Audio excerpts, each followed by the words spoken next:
Morning साथियों, स्वागत है एक बार फिर से आप सभी का प्रयोग क्लासेज में।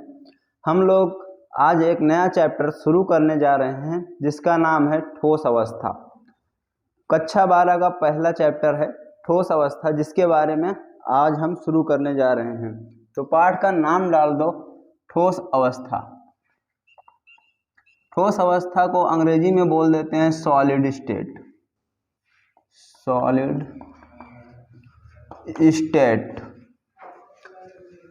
ठोस अवस्था के बारे में क्या पढ़ना है, पहले मोटा मोटा हम लोग जान लेते हैं। ठोस अवस्था में हमको मुख्यतः पढ़ना है इसकी संरचना, मतलब ठोस अवस्था के कण किस प्रकार से व्यवस्थित होते हैं उसको हमको इसमें पढ़ना है। दूसरा जो पढ़ना है वह है इसकी प्रॉपर्टी, गुण। ठोस अवस्था का गुण अलग अलग अरेंजमेंट में, मतलब संरचना अलग अलग होने पर उनके गुण अलग अलग हो जाते हैं। तो संरचना और गुणों के बीच में संबंध बना के हम संरचना बदल बदल के नए नए पदार्थ का निर्माण कर सकते हैं। उसी को इस पाठ में हमको पढ़ना है। ठोस अवस्था इंजीनियरिंग का बहुत ही अच्छा चैप्टर है। इंजीनियरिंग में आप लोग जब जाओगे, अगर पढ़ने जाओगे IIT में, तो वहाँ पे ठोस अवस्था एक बहुत ही इम्पोर्टेंट चैप्टर होता है। लेकिन यहाँ पे हमको जो पढ़ना है वो बेसिक चीज़ें हैं जिसको हम कवर करते हुए आगे बढ़ेंगे। तो इसमें पहला जो पढ़ना है, हेडिंग डाल दो। हेडिंग ठोस अवस्था।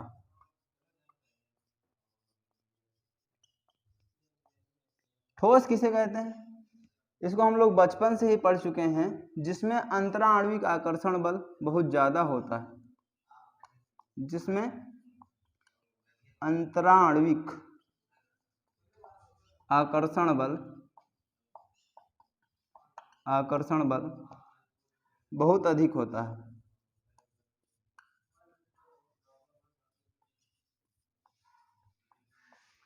बहुत अधिक होता है। अंतराणविक आकर्षण बल का मतलब होता है दो अणुओं के बीच लगने वाला आकर्षण बल।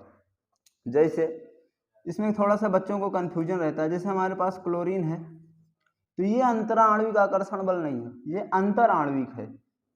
तो अंतराणविक कौन सा होता है?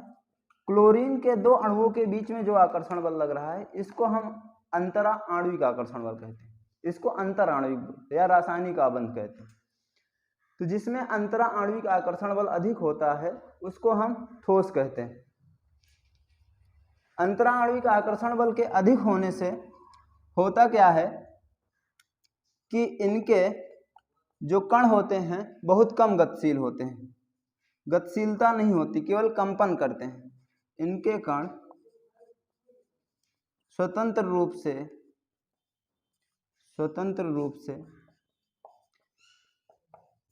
गति नहीं करते हैं। इनके जो कण होते हैं स्वतंत्र रूप से गति नहीं करते हैं।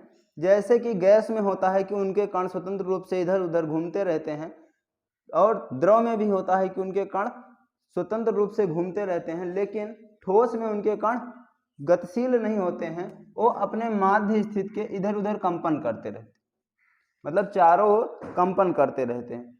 बाकी गैस और द्रव में स्वतंत्र रूप से गति करते रहते हैं। इसमें गति न करने की वजह से क्या होता है, एक जगह पे स्थिर रहते हैं, जिसकी वजह से इनका आयतन और आकार निश्चित हो जाता है। ठोस का आयतन एवं आकार निश्चित हो जाता है।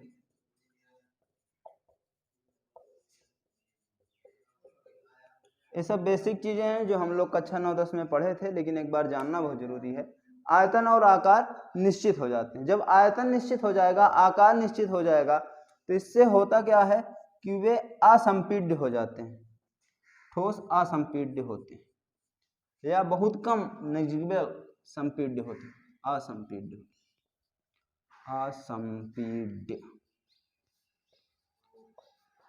होते हैं। असंपीड्य का मतलब है कि जब इन पे प्रेशर लगाया जाएगा, दाबा जाएगा, तो इनके आयतन में कोई भी परिवर्तन नहीं होगा। जैसे अगर हम किसी कंटेनर में गैस ले लें, उसके बाद उस पर प्रेशर लगाएं तो उसका आयतन कम हो जाएगा। द्रव ले लें, दाबेंगे तो कुछ हल्का सा कम होगा, लेकिन अगर ठोस ले लोगे, उसको दाबोगे तो उसका आयतन कम नहीं होगा, इसलिए इसको हम बोलते हैं ठोस असंपीड्य होते हैं। 4 पॉइंट है, अंतराणविक आकर्षण बल बहुत अधिक होता है, कण स्वतंत्र रूप से गति नहीं करते हैं, जिसकी वजह से आयतन आकार निश्चित हो जाता है, जिसकी वजह से असंपीड्य हो जाते हैं। समझ पाए चारों बात? नोट कर लो।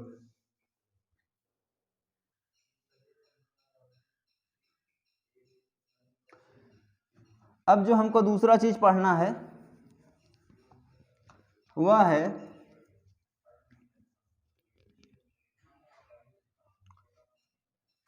ठोस के प्रकार। इसको जब हम अंतराणविक आकर्षण बलों के आधार पर अलग अलग भागों में बांटते हैं तो ठोस 4 प्रकार के हो जाते हैं। अंतराणविक आकर्षण बल के आधार पर जब इनको बांटते हैं तो ठोस 4 प्रकार के हो जाते हैं। पहला है धात्विक ठोस। ये क्वेश्चन एक आध दो बार बोर्ड एग्जाम में पूछा जा चुका है, तो इस पर थोड़ा ध्यान देना है। दूसरा है आणविक ठोस। आणविक ठोस। फिर है आयनिक ठोस। आयनिक ठोस। और फिर है लास्ट, जिसे हम कहते हैं सहसंयोजी ठोस।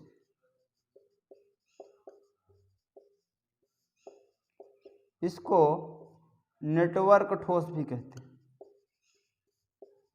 नेटवर्क ठोस भी कहते हैं। 4 प्रकार के ठोसों को हम 4 प्रकार में बांटते हैं: धात्विक ठोस, आणविक ठोस, आयनिक ठोस और सहसंयोजी ठोस। इनका आधार क्या है? आणविक अंतराणविक आकर्षण बल। अगर हम इनके अणुओं के अरेंजमेंट के आधार पर बांटेंगे तो वो दूसरी बात हो जाएगी, जिसको हम आगे डिस्कस करेंगे। अभी अंतराणविक आकर्षण बल के आधार पर हम लोग बांट रहे हैं, तो इसमें धात्विक ठोस, आणविक ठोस, आयनिक ठोस और सहसंयोजी ठोस। अब इसको हम एक एक करके डिस्कस करेंगे कि इसमें कौन कौन सा अंतराणविक आकर्षण बल लगता है। तो पहला इसमें डाल दो धात्विक ठोस।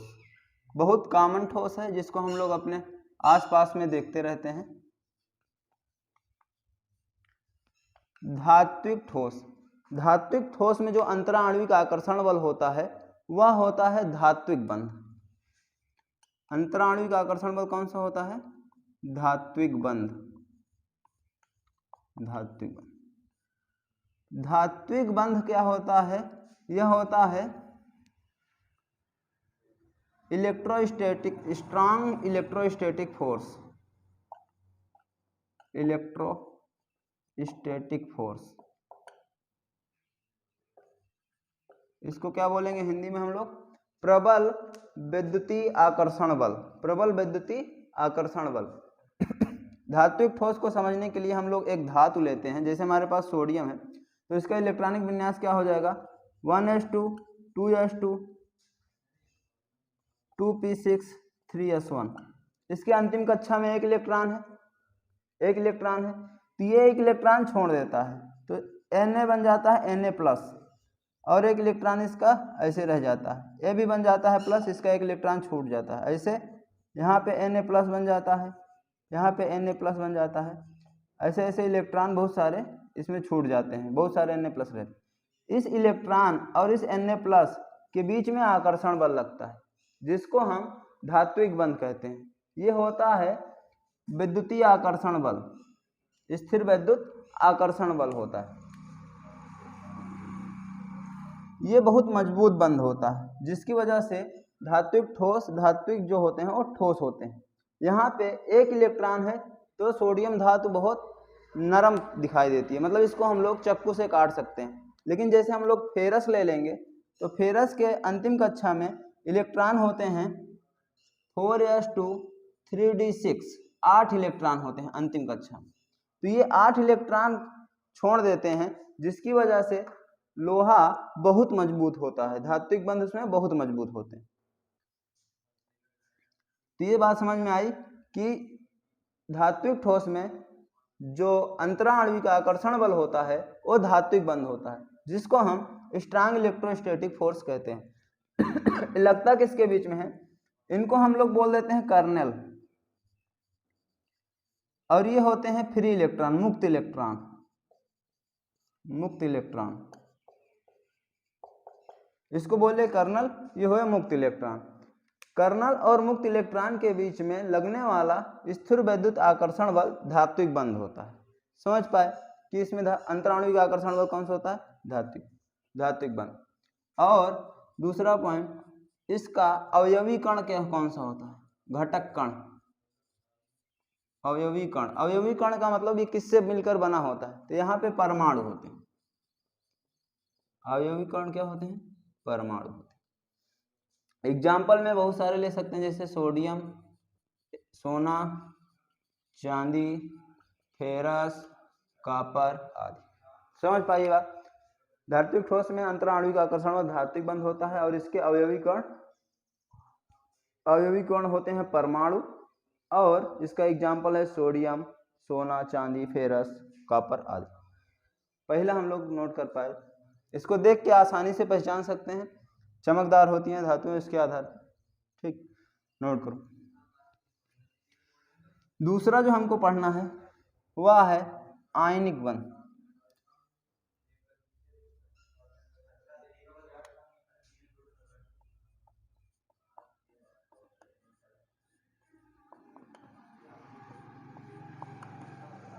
आयनिक बंध में क्या है? इसमें जो अंतराणुविक आकर्षण बल होता है वह भी होता है स्थिर वैद्युत आकर्षण बल। स्थिर वैद्युत आकर्षण बल। अंतराणुविक आकर्षण बल कौन होता है? स्थिर वैद्युत आकर्षण बल। इसमें अवयवी कण कौन से होते हैं? आयन होते हैं, धनायन और ऋणायन। धनायन और ऋणायन अवयवी कण होते हैं। और इनके एग्जाम्पल जैसे NaCl, MgCl2, MgO, ऐसे बहुत सारे हैं, KCl आदि। मतलब कि ये जो क्षारीय मृदा धातु है और जो अधातु है, इनके बीच में जब कोई यौगिक बनेगा इनके मिलने से, तो वो किस में आएगा? आयनिक बंध में। याद रखना है, स्थिर वैद्युत आकर्षण बल लगता है किसके किसके बीच में? धनायन और ऋणायन के बीच में। धनायन और ऋणायन के बीच में। और अवयवी कण कौन से होते हैं? धनायन और ऋणायन अवयवी कण। NaCl, MgCl2, MgO, KCl आदि। नोट करें इसके एग्जाम्पल। इसका जो गलनांक होता है बहुत ज्यादा होता है। जिसमें अंतराणुविक आकर्षण बल बहुत मजबूत होते हैं उसका गलनांक बहुत उच्च होता है। तो इसमें नोट कर लेना, इसका गलनांक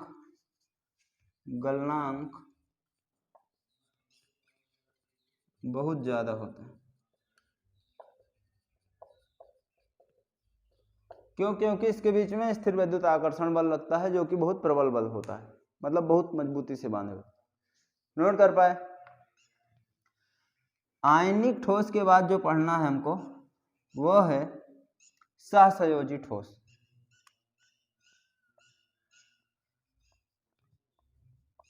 सहसंयोजी ठोस या नेटवर्क ठोस।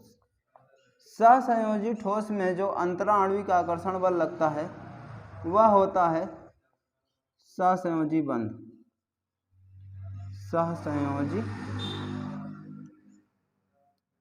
सहसंयोजी बंध। इसका एग्जाम्पल थोड़ा देखते हैं हम लोग। जैसे होता है डायमंड। डायमंड में क्या होता है? एक कार्बन 4 कार्बन से जुड़ा होता है। ठीक, ऐसे एक कार्बन 4 कार्बन से जुड़ा होता है। तो इनमें कार्बन कार्बन के बीच में जो बंध बन रहा है वो सहसंयोजी बंध। ये कौन सा बंध है? सहसंयोजी बंध। तो ऐसे ठोस को जिसमें उनके एटम सहसंयोजी बंध के द्वारा लगातार जुड़ते जाते हैं और जुड़ जुड़ के एक नेटवर्क बना लेते हैं, उनको हम सहसंयोजी ठोस कह देते हैं।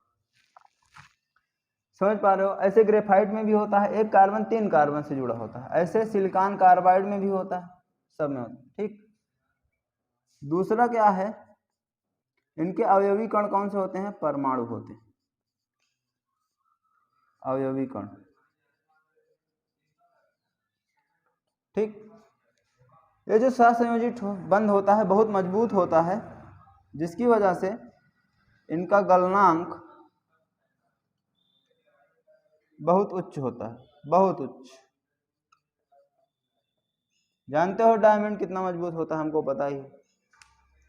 गलनांक इनके बहुत उच्च होता है। यहाँ पे एक क्वेश्चन पूछता है कि कार्बन का एक अपर रूप है डायमंड और कार्बन का एक अपर रूप है ग्रेफाइट, दोनों में ही कार्बन है, फिर भी जो डायमंड होता है मतलब हीरा होता है वो विद्युत का कुचालक होता है, जबकि ग्रेफाइट जो होता है वो विद्युत का सुचालक होता है। इसका कारण क्या है?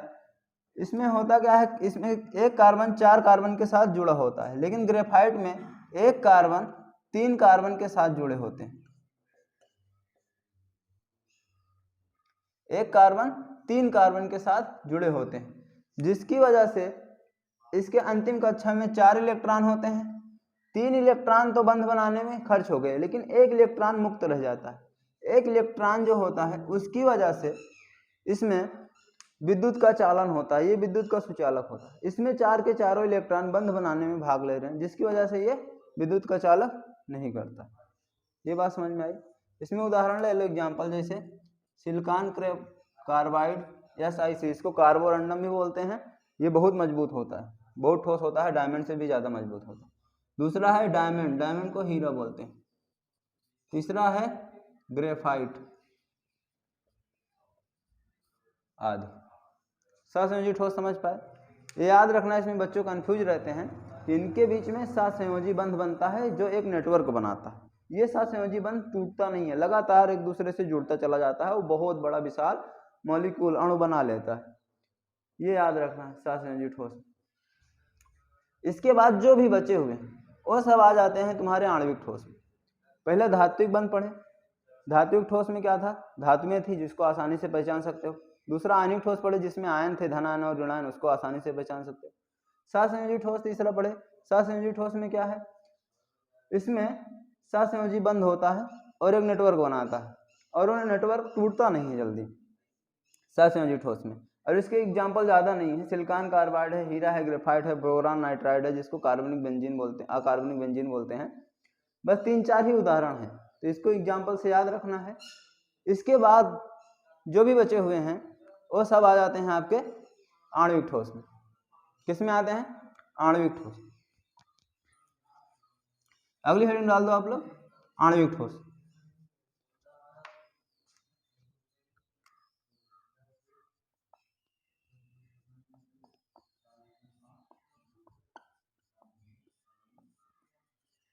आणविक ठोस में क्या होता है? इनमें जो अंतरा आणविक आकर्षण बल लगता है वो होता है क्षीण वांडर वाल्स बल। क्षीण वांडर वाल्स बल और हाइड्रोजन बंध भी होता है। 2 होते हैं, क्षीण वांडर वाल्स बल और हाइड्रोजन बंध।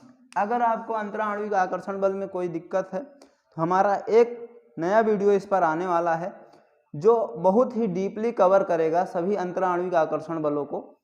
उसको हम मंडे को अपलोड करेंगे, तो आप लोग देख सकते हो।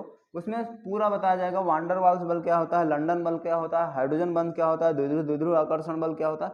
पूरा कक्षा 11 का जो भी है उसको पूरा एक बार रिवीजन किया जाएगा, जिससे आपको इसमें थोड़ी भी दिक्कत ना हो। मंडे को वीडियो आ जाएगा। अभी के लिए वांडर वाल्स बल बहुत क्षीण होते हैं जो ध्रुवीय अध्रुवीय अणुओं के बीच में लगते हैं, इतना याद रखना है। इसमें क्या होता है आणविक ठोस में? आणविक ठोस में होता है क्षीण वांडर वाल्स बल या हाइड्रोजन बंध। हाइड्रोजन बंध भी एक प्रकार का वांडर वाल्स बल ही, बस इसकी मजबूती थोड़ी ज़्यादा होती है, क्योंकि इलेक्ट्रोनेगेटिविटी का जो डिफरेंस है विद्युत ऋणात्मकता का, वो थोड़ा ज़्यादा होता है। दूसरा पॉइंट जो है इसमें, अवयवी कण जो होते हैं वो परमाणु होते हैं या तो अणु होते हैं। परमाणु में कौन होंगे? अक्रिय गैस तत्व वाले, अक्रिय गैस, जैसे हीलियम, नियान। ये जब ठोस अवस्था में रहते हैं तो इनको हम आणविक ठोस कह देते हैं। इनका गलनांक बहुत कम होता है, क्योंकि क्षीण वांडर वाल्स बल है तो इनका गलनांक बहुत कम होता है।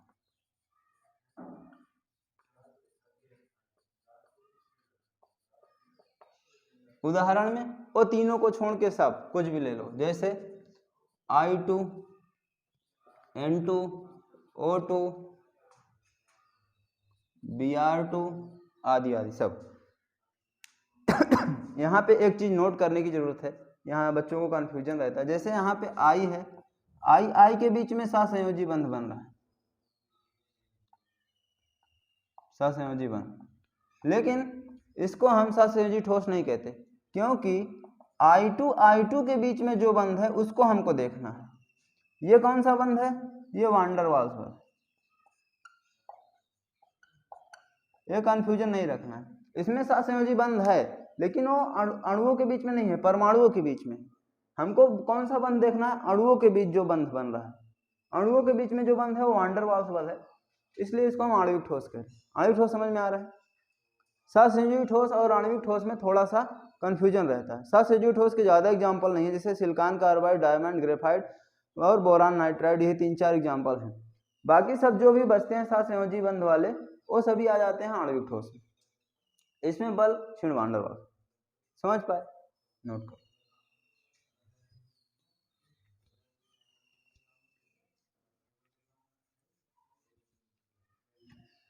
ये 4 प्रकार के ठोस हम लोग पढ़ लिए। इसके बाद जो हमको पढ़ना है, ठोस को हम और 2 प्रकार से बांट सकते हैं, उनके अवयवी कणों के क्रम व्यवस्था के आधार पर। ठोस को हम 2 भागों में बांट सकते हैं। किसमें? एक होता है क्रिस्टलीय ठोस, क्रिस्टलीय ठोस, एक होता है अक्रिस्टलीय ठोस।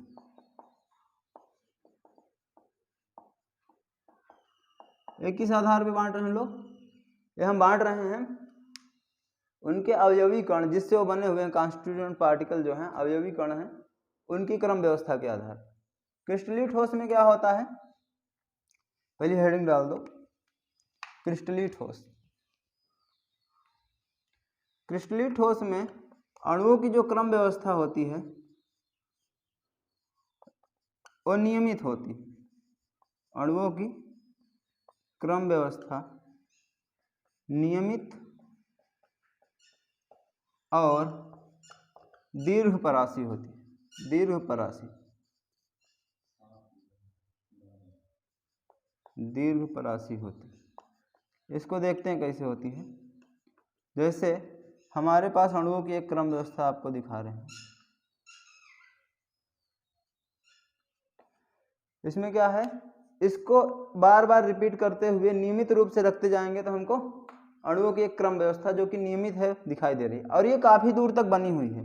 ये टूट नहीं रही है कि बीच में कुछ और तरीके से व्यवस्थित हो गए, एक ही तरीके से व्यवस्थित है। तो ये नियमित और दीर्घपरासी काफी दूर तक बनी हुई है। क्रिस्टलीय ठोस में ऐसा होता है। दूसरा जो है वो ये है कि इनके गलनांक जो हैं, इनके गलनांक जो हैं एक निश्चित ताप होते हैं, एक निश्चित, इनके गलनांक एक निश्चित ताप पर होते हैं। मतलब जब इनको गर्म करोगे तो एक निश्चित बिंदु पर जाके ये पिघल जाएंगे। क्यों? क्योंकि इनकी क्रम व्यवस्था एक अच्छी तरीके से है, तो इनके बीच में जो अंतराणविक आकर्षण बल है सब जगह समान है। जब समान रहेगा तो एक ही ताप पर सारे जुड़ जाएंगे। समझ पाए बात? अगला जो पॉइंट है वह है इनकी प्रकृति जो है, इनकी प्रकृति जो है वो विषमदैशिक होती। विषमदैशिक का मतलब, विषमदैशिक का मतलब होता है कि अलग अलग दिशा में जाने पर तुमको अलग अलग भौतिक गुणों के मान मिलेंगे। जैसे इस दिशा में जाओगे तो कुछ और तुमको मिलेगा, एक जैसे हम मान लेते हैं कि विद्युत धारा का प्रवाह, विद्युत चालन, इस दिशा में कुछ और होगा, इस दिशा में कुछ और होगा। जैसे प्रकाश का रिफ्रैक्टिव इंडेक्स हम देख लेते हैं, अपवर्तनांक, इस दिशा में प्रकाश का अपवर्तनांक कुछ और मिलेगा, इस दिशा में अपवर्तनांक कुछ और मिलेगा, इस दिशा में अपवर्तनांक दूसरा होगा, इस दिशा में अपवर्तनांक दूसरा होगा। ऐसा क्यों होता है? जब इस दिशा में जाओगे आप तो इतने सारे एटम से आपको मिलना पड़ेगा, इस दिशा में जाओगे तो आपको खाली गैप मिल जाएगा।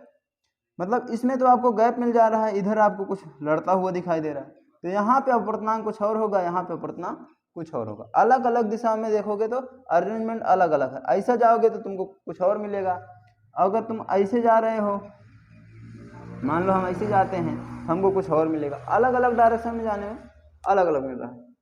इसको हम कह देते हैं कि इनकी प्रकृति विषमदैशिक है। विषमदैशिक का मतलब होता है, विषमदैशिक का मतलब है अलग अलग दिशा में, अलग अलग दिशा में, अलग अलग दिशा में भौतिक गुण भिन्न भिन्न होंगे। अलग अलग दिशा में भौतिक गुण भिन्न भिन्न होंगे, अलग अलग दिशा में भौतिक गुण भिन्न भिन्न होंगे। इसका कारण आपको बता दिया कि इसमें जो एटम का अरेंजमेंट है अलग अलग दिशा में अलग अलग है, जिसकी वजह से भौतिक गुण अलग अलग दिखाई। नियमित अरेंजमेंट है, लेकिन डायरेक्शन चेंज करने पर हमको अरेंजमेंट अलग अलग मिल रही है, जिसकी वजह से चेंज हो जाए। समझ पा रहे? अगला जो है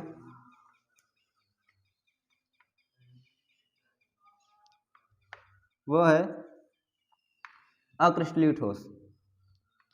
अक्रिस्टलीय ठोस में क्या होता है, हेडिंग डाल दो अक्रिस्टलीय ठोस।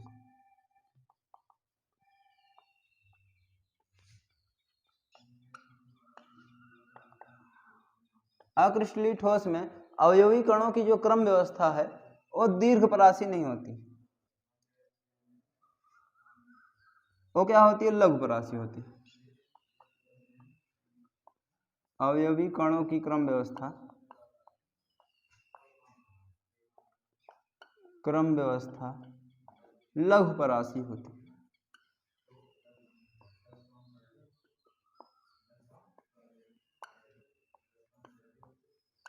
क्रम व्यवस्था होती है लेकिन वो लघुपरासी होती है। जैसे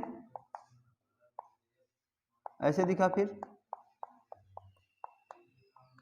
ऐसे कुछ दूर दिखेगा, फिर ऐसे ऐसे दिखेगा। समझ पा रहे हो?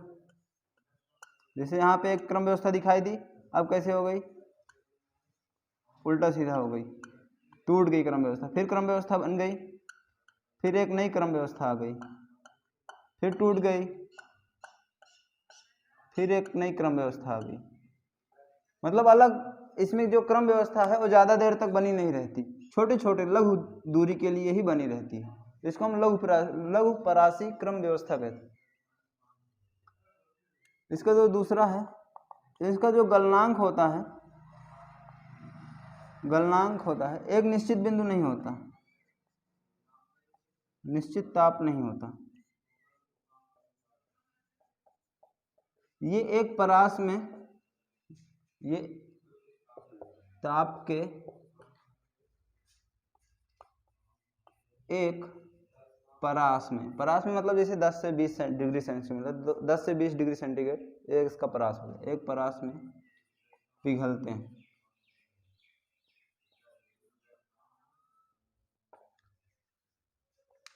गलनांक निश्चित ताप नहीं होता, ये ताप के एक परास में पिघलते हैं। जैसे ऐसा क्यों होता है कि एक ताप पे नहीं पिघलते, क्योंकि यहाँ पे क्रम व्यवस्था अलग अलग है। अणुओं की जब व्यवस्था अलग होगी तो दूरी अलग अलग होगी, जिसकी वजह से दूरी के बढ़ने घटने से इनके बीच में जो अंतराणविक आकर्षण बल लग रहा है वो घट बढ़ जाएगा। अंतराणविक आकर्षण बल घट बढ़ जाएगा तो एक ताप पे सब नहीं टूटेंगे, सब अलग अलग ताप पे टूटेंगे, जिसकी वजह से इन एक निश्चित ताप पर नहीं पिघलते, ये अलग अलग ताप पर पिघलते। ये बात समझ में आई? तीसरा पॉइंट जो है इसमें वो ये है कि ये प्रकृति में, इनकी प्रकृति जो होती है ये प्रकृति में समदैशिक होते हैं। समदैशिक का मतलब क्या होता है? समदैशिक का मतलब होता है कि किसी भी दिशा में जाओगे जो इनके भौतिक गुण है वो एक समान दिखाई देंगे, अलग अलग नहीं होंगे। मतलब इस दिशा में चाहे अपवर्तनांक नापो, चाहे इस दिशा में अपवर्तनांक नापो, आपको एक ही अपवर्तनांक आएगा। ऐसा क्यों होता है? क्योंकि किसी भी दिशा में जाओगे आपको जो अरेंजमेंट है वो टूटा फूटा दिखाई देगा। मतलब व्यवस्थित नहीं रहेगा, जिसकी वजह से उसका एवरेज निकालोगे तो एक जैसा ही रहेगा। मतलब हर दिशा में अरेंजमेंट आपको एक ही जैसा मिलेगा। कहीं जैसे इधर अच्छा है तो यहाँ पे कहीं पे टूटा फूटा होगा, मान लो जैसे यहाँ पे टूटा फूटा है तो यहाँ पे कहीं पे अच्छा होगा, तो एवरेज निकालोगे उसको तो एक ही जैसा मिलेगा। इसलिए हर डायरेक्शन में जो भौतिक गुण होते हैं वो एक जैसे ही होते हैं। समझ पा रहे हो? इसलिए कहते हैं इनकी प्रकृति समदैशिक होती है। तो आज हम लोग यहाँ तक कवर किए क्रिस्टलीय ठोस अक्रिस्टलीय ठोस तक। इसके उदाहरण हम लोग भी डिस्कस कर लेते हैं। जैसे इसमें रबड़ हो गया, कांच हो गया, पॉलीथीन हो गया, प्लास्टिक हो गया, ये सभी इसमें आते हैं। और क्रिस्टलीय ठोस के एग्जांपल में हम ले सकते हैं जैसे धातु हो गई, आयनिक ठोस हो गए, ये सभी उसमें क्रिस्टलीय ठोस में आते हैं। समझ पा रहे? इनको छोड़ के बाकी सब क्रिस्टलीय ठोस में आते हैं। ठीक, तो यहाँ तक हम लोग आज कवर कर लिए हैं। अगला जो टॉपिक है कि क्रिस्टलीय अक्रिस्टलीय ठोस के बाद हम लोगों को कुछ डिफिनीशन पढ़नी जो बहुत ही इंपॉर्टेंट है इस पार्ट को समझने के लिए। उसमें हमको क्रिस्टल लैटिस पढ़ना है, लैटिस पॉइंट पढ़ना है, लैटिस पॉइंट के बाद क्रिस्टल लैटिस और स्पेस लैटिस पढ़ना है। फिर उसके बाद हम लोग पैकिंग फ्रैक्शन वैक्शन पढ़ेंगे, वो पूरा टॉपिक हम लोग कवर करेंगे। तब तक के लिए आप यहाँ तक कवर करिए।